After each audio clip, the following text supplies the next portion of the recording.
Okay, good morning. It's time to start our class. Of course, we are in study on angels. This is our third lesson on angels. We started with introduction, talking about angelology, and especially the two approaches, the biblical analysis and then generic study of literature. But we're going to concentrate on the biblical analysis. We will have some things about the generic literature that's out there that you got to be really careful about, because anecdotal evidence is not good evidence. Sometimes people will say things that just because it sounds good.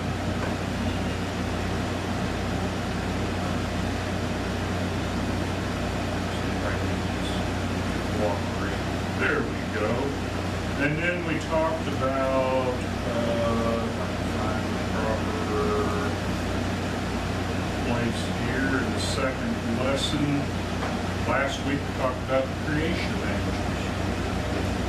Time frame wise, because the Bible doesn't really tell us anything about how God actually created the angels. So we talked about what cherubim looked like, what seraphim looked like. We talked about with the creation of man and how that man is created in the image of God. And it seems like the animal world was created in the image of things that are in heaven in some way, shape, or form. And we don't know and probably won't know until we get there. But as we consider these things, look at these things. Let's see if I can get this go back here. One of the things that we have looked at, I'll go back to here. Job 38, verses 4 through 7, particularly verse 7. Because we're talking about the creation of angels, putting it in what we would call a time frame. Of course, eternity, there is no time. Just that verse 7, when the morning stars sang together and all the sons of God shouted for joy. We talked about that, explained how time frame wise that's talking about angels. Okay? So what we're going to do today is talk about that term, the sons of God, but particularly as it relates to Genesis chapter 6, verses 1 through 5. Now, we've talked about it a little bit before. Now we're going to peel a little bit more in that onion, unwrap a little bit more to see this controversy. Okay? The term sons of God is used in Genesis chapter 6, verses 1 through 5. It's been the source of controversy since the Middle Ages. Okay? Controversy since the Middle Ages because there was a thought that prevailed for a long time. So my prayers work.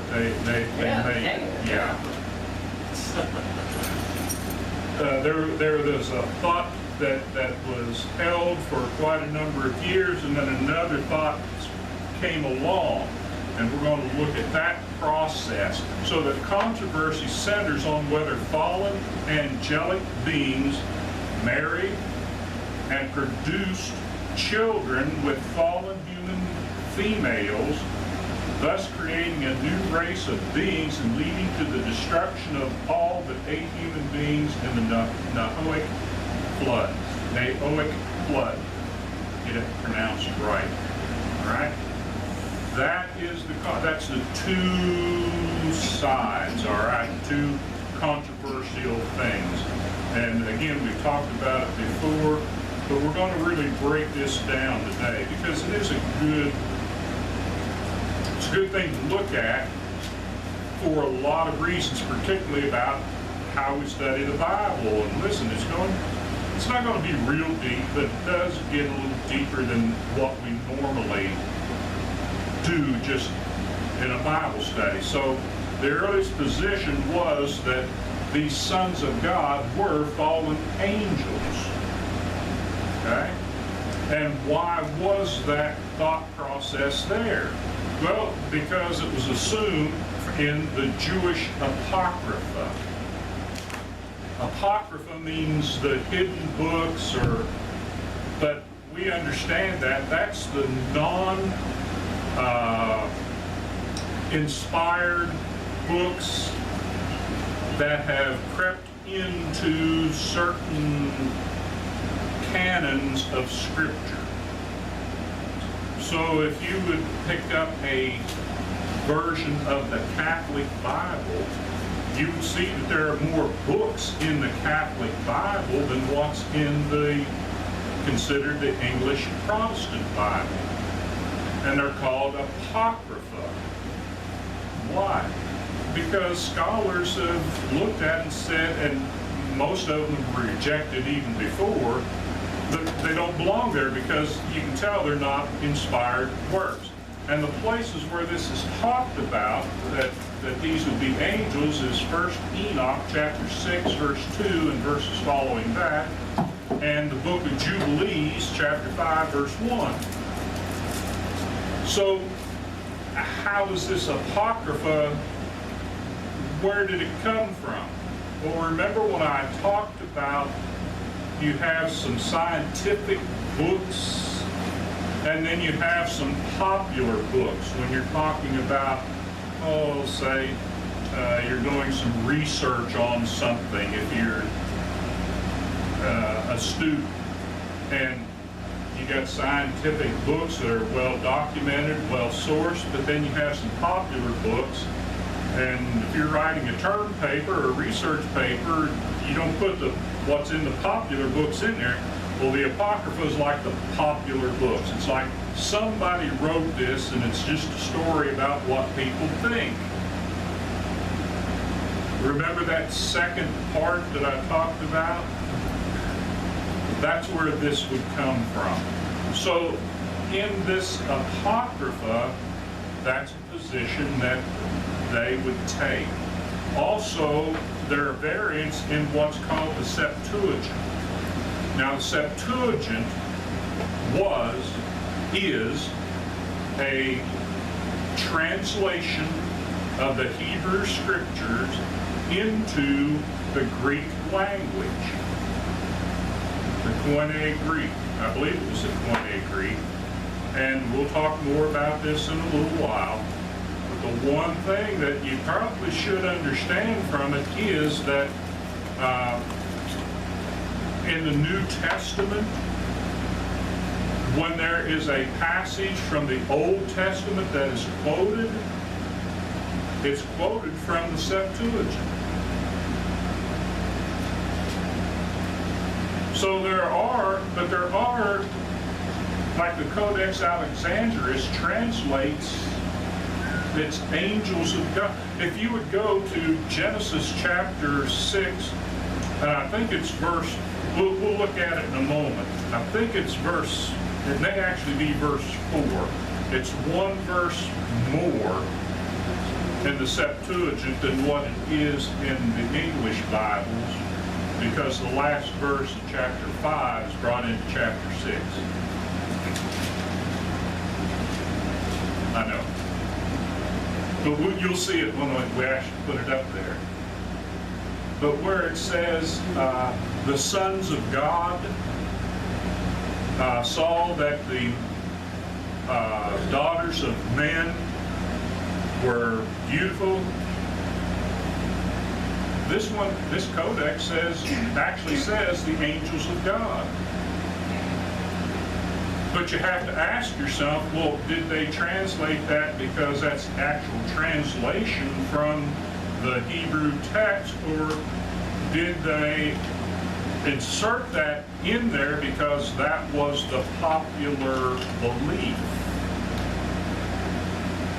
Because other texts don't show that. And we'll see that later. Okay? Third point point that we have is the Jewish historian Josephus takes this same position.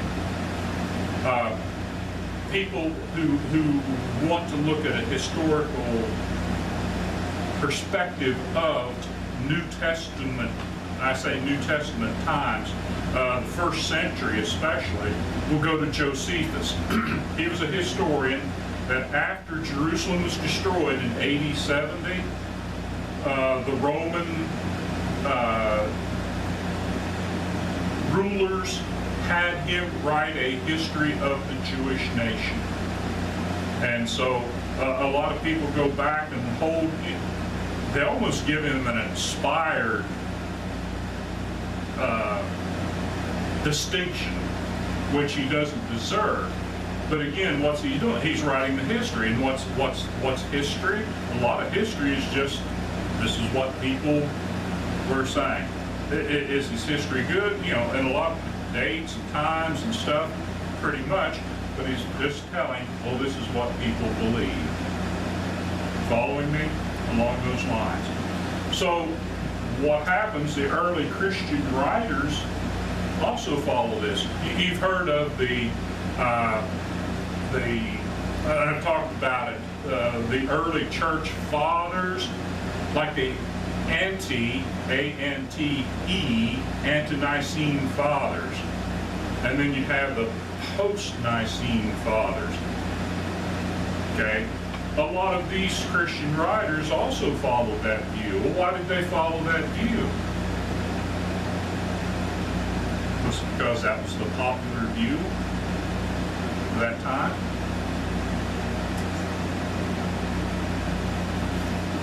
But Augustine appears to be the earliest Christian scholar to popularize the belief that the sons of God in Genesis 6 are the descendants of Seth, who fell away by marrying daughters of the descendants of Cain. So now you see the two different possibilities there. That the sons of God in Genesis chapter 6, either angels or the descendants of Seth. That's what we're kind of going to flesh out today, just in a little deeper perspective than what we've done before. Now, comparisons of text based on the Hebrew, I'll throw something else at you now, Masoretic text and the Greek Septuagint. We're going to go back, and it's going to be in English translations, but we're going to look at, well, how did this really play out? Because look when the Hebrew Masoretic text was written, or it was actually developed between AD 600 and AD 900. And those are the manuscripts. I think the latest manuscript, or the earliest manuscript that we have extant or existing now, is in the 900s, maybe in the 1000 AD. Okay. But the Greek Septuagint was written 200 to 150 years before Christ was born. And we have plenty of that evidence, and it's also, much of that is in the Dead Sea Scrolls. So you following me along those lines? Now, what's the difference, or why is the Masoretic text? Well, the Masoretic text is popular because back when the Hebrews wrote, like the Torah and the copiers, the scribes of the Old Testament, when they wrote, they didn't put vowels in their manuscripts. And everything was done in order, which was good, because, you know, they count the letters and they count the lines, and if there was a mistake, they throw the paper away, the papyrus or the leather, whatever they were writing on. They didn't use vowels, and they didn't use commas, and they didn't use periods. Everything was just run together. But in the Masoretic text, then they started putting what they call vowel points in, kind of make it more readable for everybody. Before, it was just what was passed on. Okay? So, let's look at some comparisons of what's typically in our English Bible, which is based mainly on the Masoretic text, because that's what was used for the King James, and going back even to the Wycliffe Bible and some of them, all right? And what was in the Septuagint. And I know you're reading ahead of me.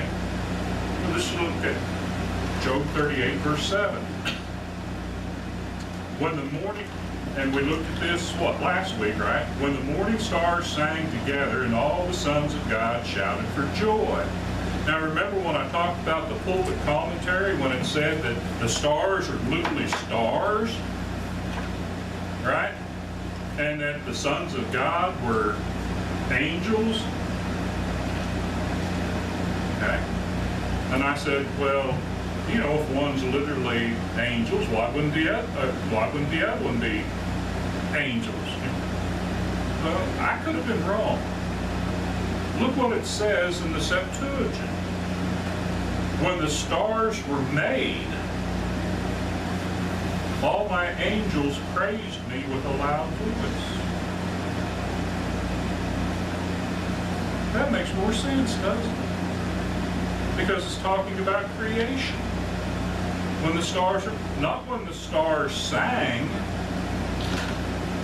but when the angels prayed, when the stars were made, all my angels praised me with a loud voice.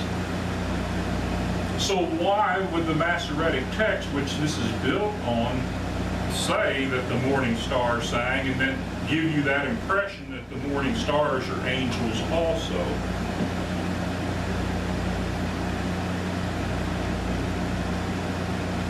Could it be popular belief, wanting to extend that? Following along?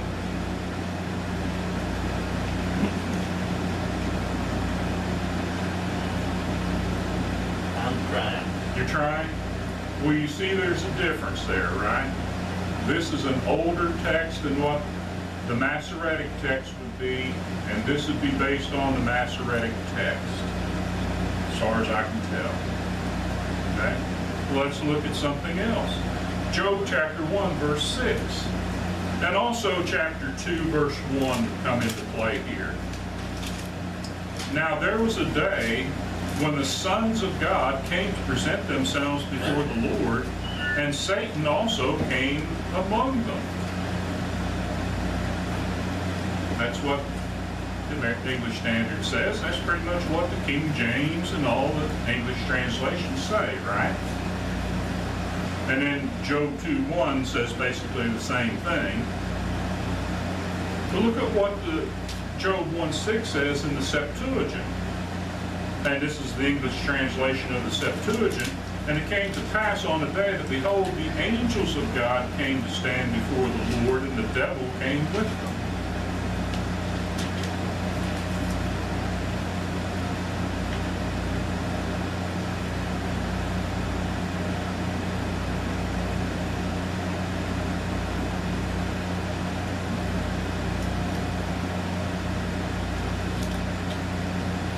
That makes a little sense there, doesn't it? Because the angels are coming to report to God. Where would that be, quite possibly? At the throne? Okay. And I know there are some scholars who say, well, that's those sons of Seth. They're all coming, you know.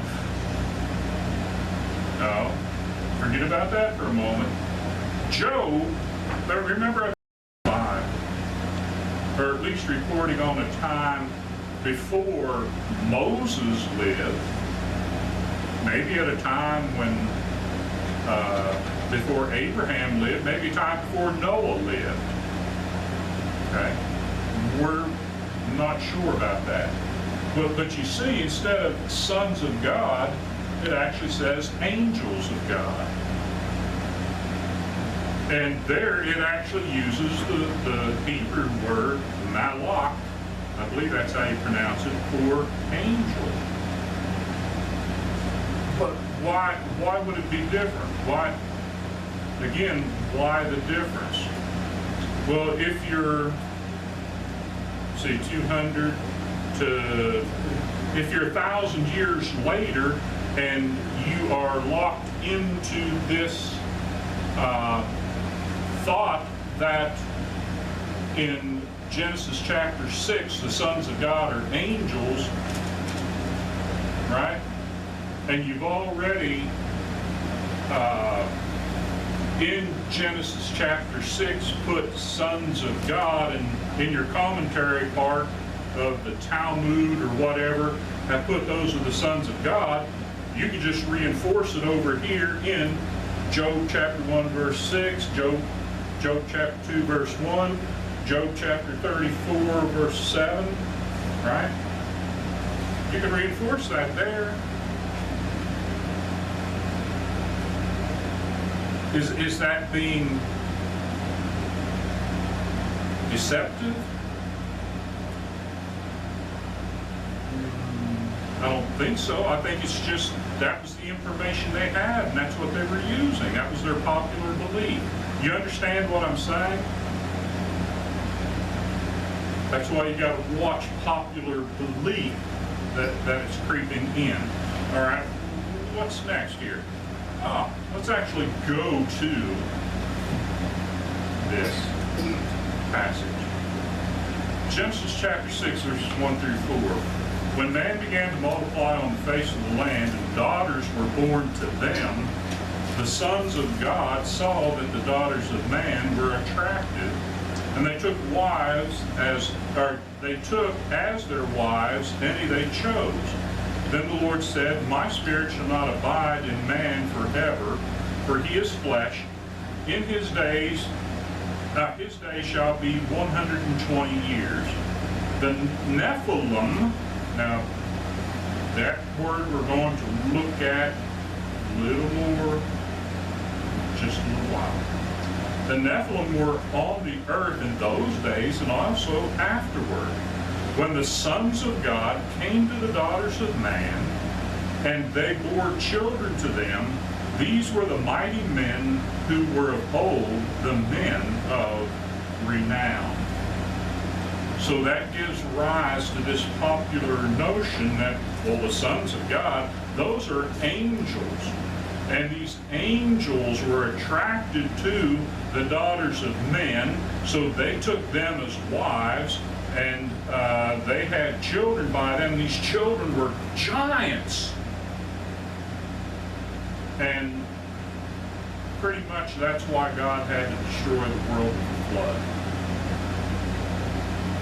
Now, some would say, well, that's where the demons actually come from, that they created these demons. Give you something else to go on. A lot of that's Greek mythology too, isn't it?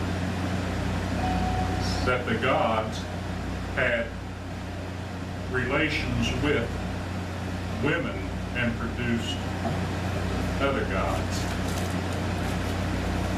Greek mythology, okay? So let's look what the Septuagint, and I should have explained. This LXX, what does that mean in Roman numerals? 70, okay?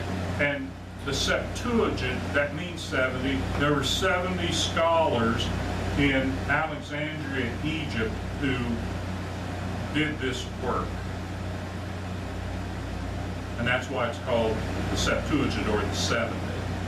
That's how it's designated, all right? So here's what it says. And again, the last verse of in the English Bible is the first verse. The last verse of chapter 5 is the first verse in chapter 6. That's why you have one verse off here. See it? And Noe or Noah, was 500 years old, and he begot 3 sons. These are strange. Sem, Cham, and Japheth. And it came to pass when men began to be numerous upon the earth, and daughters were born to them, that the sons of God, that's still the same, isn't it? Right? Having seen the daughters of men that they were beautiful, took to themselves wives of all whom they chose. So, if you're thinking about men, what does that lead you to?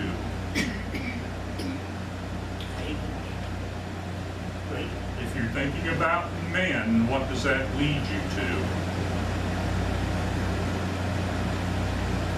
Men are born of men. Okay, but the sons of God took to themselves wives of all whom they chose.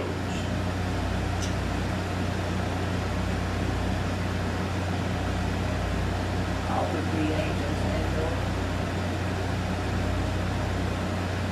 Don't think about angels. Then choosing more than one woman? Yeah, polygamy.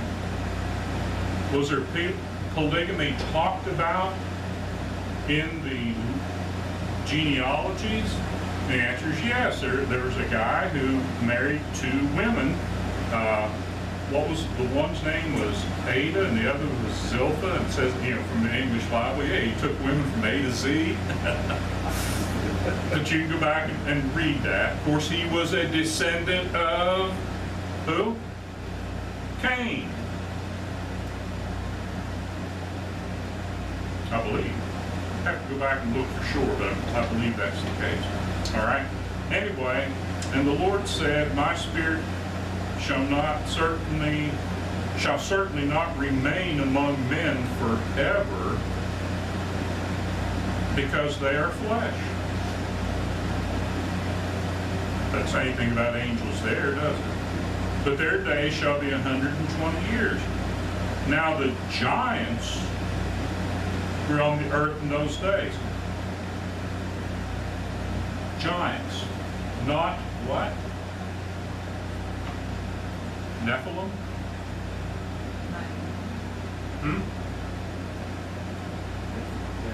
Does it say? Okay. We'll look at that in just a moment. Now, giants were on the earth in those days, and after that, when the sons of God were wont to go into the daughters of men, they bore children to them. Those were the giants of old, men of renown. Okay? The giants of old. And Moses is writing this up at the time of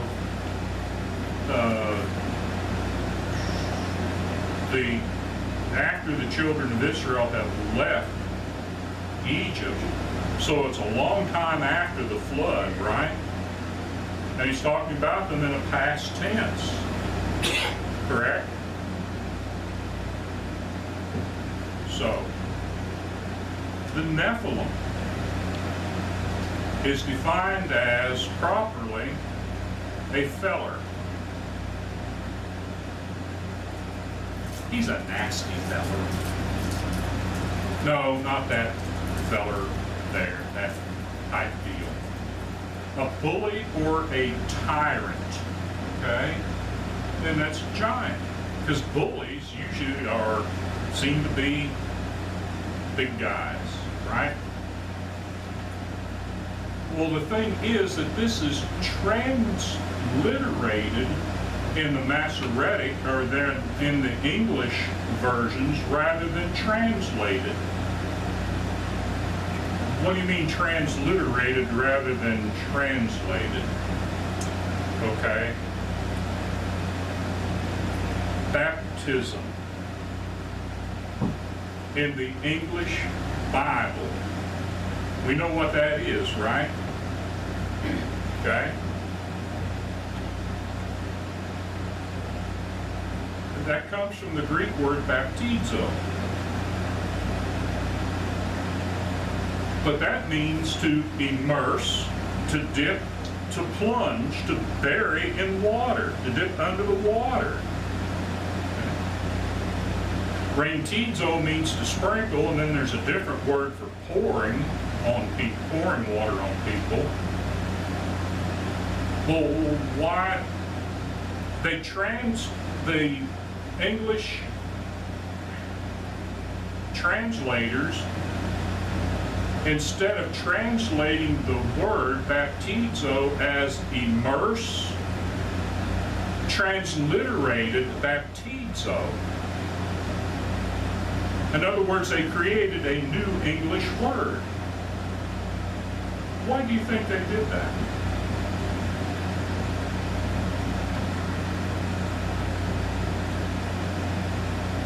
Maybe they just didn't understand baptismo Oh, they Fully. understood it.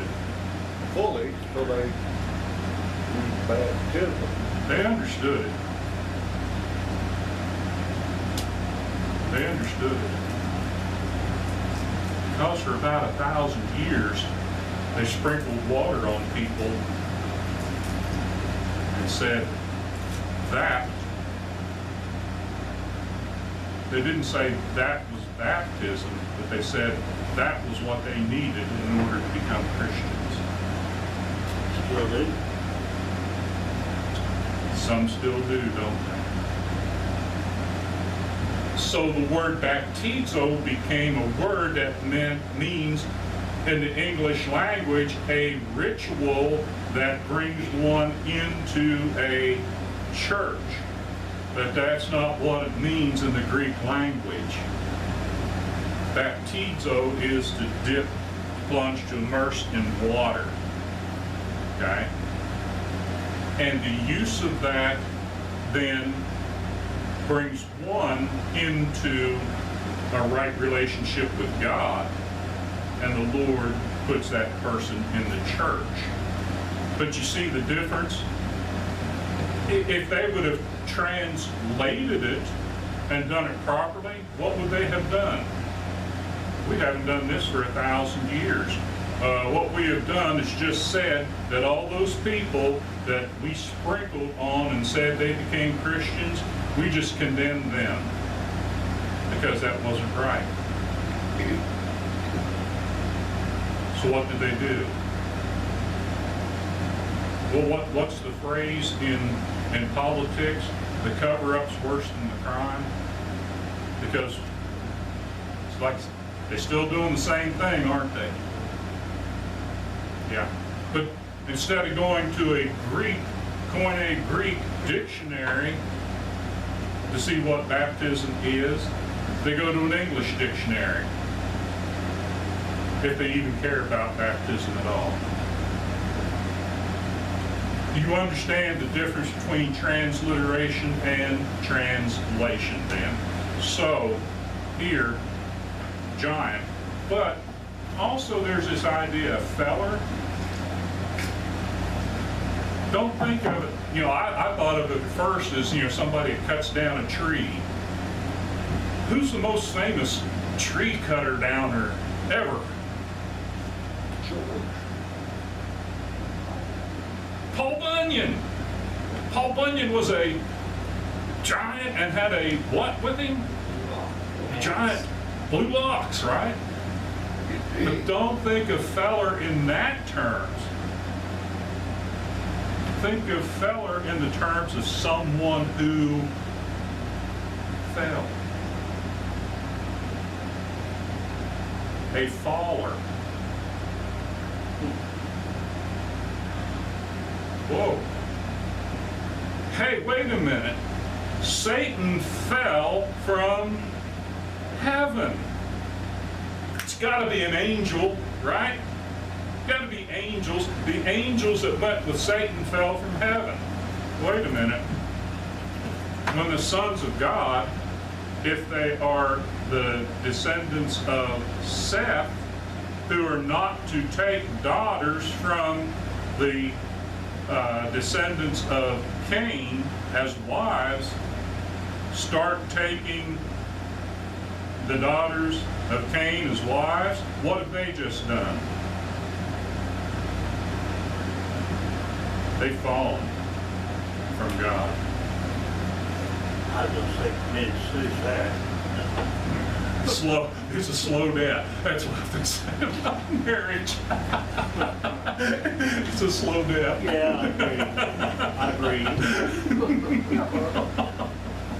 That's terrible. Don't tell my wife I said I'll have to erase that from the table.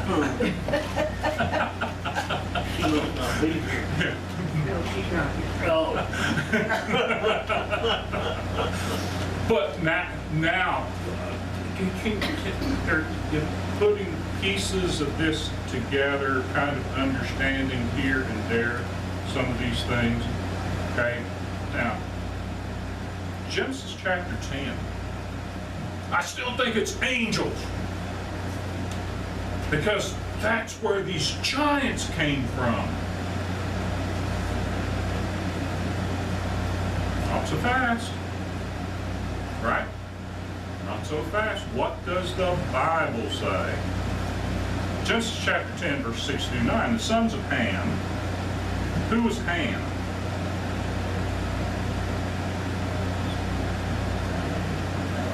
One of Noah's sons. And Ham's descendants went which way? Toward Africa, right? The sons of Ham were Cush, Egypt, Put, and Canaan. Not all of them, but some of them were. The sons of Cush, Seba, Havilah, Sabta, Ramah, Sabtika. The sons of Ramah, Sheba, and Dedan. Now, Cush fathered somebody else too, right? Cush fathered Nimrod. He was the first on earth to be a what? Mighty man. He was a mighty hunter before the Lord. Therefore it is said, like Nimrod, a mighty hunter before the Lord. He's a mighty hunter. There's a constellation named for him, right? No, that's Sagittarius that has the bow and arrow, isn't it? But yeah, Nimrod's up there somewhere in the constellation. All right.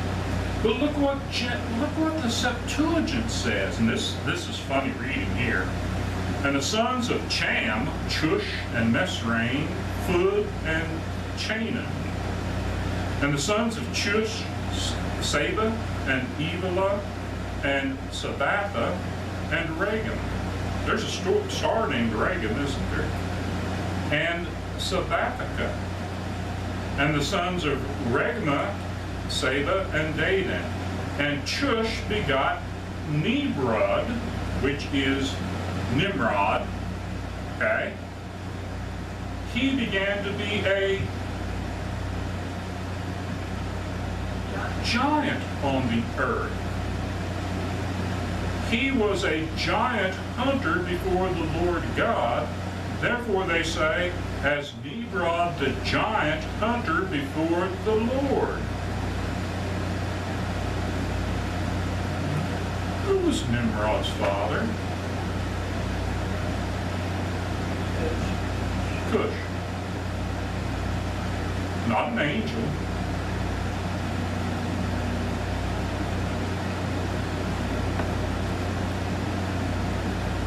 Have to have an angel to have a giant? An angel going into a human female? Have a giant? No. Nephilim or giants are not by implication the product of an angelic being-human relationship. And Nimrod probably lived before the flood. Okay, we're getting ready to close. It is apparent the belief that the sons of God in Genesis chapter 6 is based upon apocryphal literature that colored the translation process of the Masoretic text and some Septuagint texts.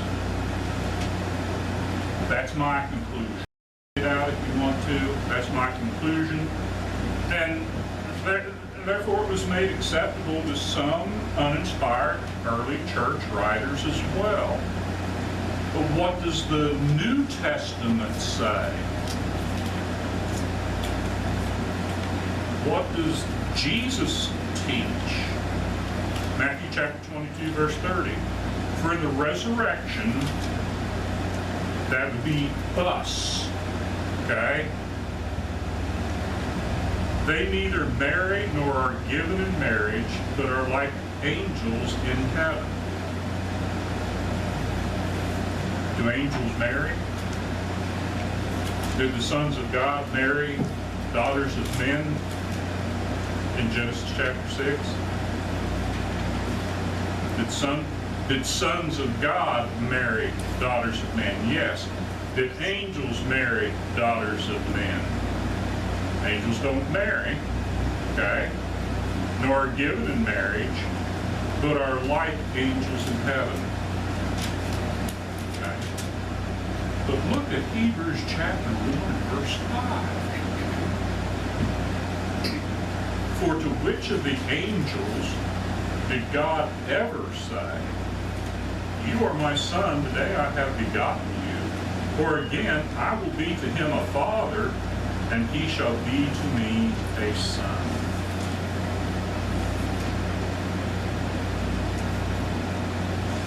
Did God ever call angels his son, a son, or sons? Oh, but we just saw it back. Well, I'm trying to explain to you how popular belief can come in and supplant biblical evidence in some cases. So the scriptural contextual evidence points to the fact that the sons of God in Genesis 6 are descendants of Seth, who up to that time were spiritually righteous people of God. And Noah may have been the only person, the only descendant of Seth who remained faithful to God at that time and found grace in the sight of God, or God took the rest of them before the flood happened, which his father and his grandfather and all. Okay? But, and something else, okay? Galatians chapter 3, verse 26 and 27. What does it say about human beings? Human beings. You are all the sons of God by faith, for as many of you who have been baptized into Jesus Christ have put on Christ. When we have been baptized into Jesus Christ, we become the sons or children of God. But never are the angels given that appellation. Okay. That's all I've got for this lesson. Is that enough? Is that enough to chew on, Charlie? Actually, you were way past the little boys again. That's why I said it's a little deeper, peel the onion back a little bit more, but there it is, and that gives us some idea. That's why, how many times have I told you? Study different translations, right? If you're going to read a commentary, read different commentaries, and always be looking, study. Would that be good to get one of those substitute, type Bibles? Get one that is an English translation of it.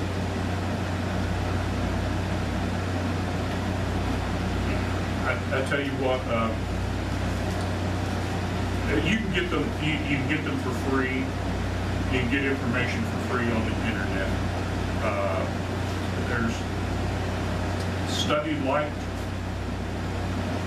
maybe studylight.org, I think, has a whole bunch of different Bibles that you can get into, and you can study different passages. I forget what exactly the one text that they have on there. But again, you look on the internet, you can find so much information.